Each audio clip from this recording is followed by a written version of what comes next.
अस्सलामुअलैकुम दोस्तों, कैसे हैं? उम्मीद करता हूँ कि आप सब खैरियत से होंगे। दोस्तों, ये तस्वीर जो आप देख रहे हैं, इस लड़की को इस अंदाज में आधा लिबास पहनाकर दिखाने का क्या मकसद है?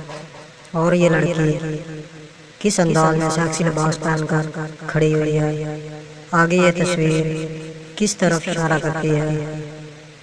और आगे आप ये वीडियो देखेंगे कि एक अंग्रेज साला एक लड़की को फट्टे पे लटाकर लड़की की चुप निकाल रहा है।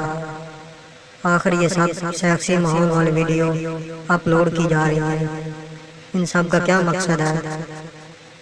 ये क्या मुस्लिम माशरे में होना चाहिए या नहीं होना चाहिए? कमेंट करके लाजमी बताइएगा कि यूरोप किस तरह मुस्लिम माशरे में आहिस्ता आहिस्ता फैलता जा रहा है।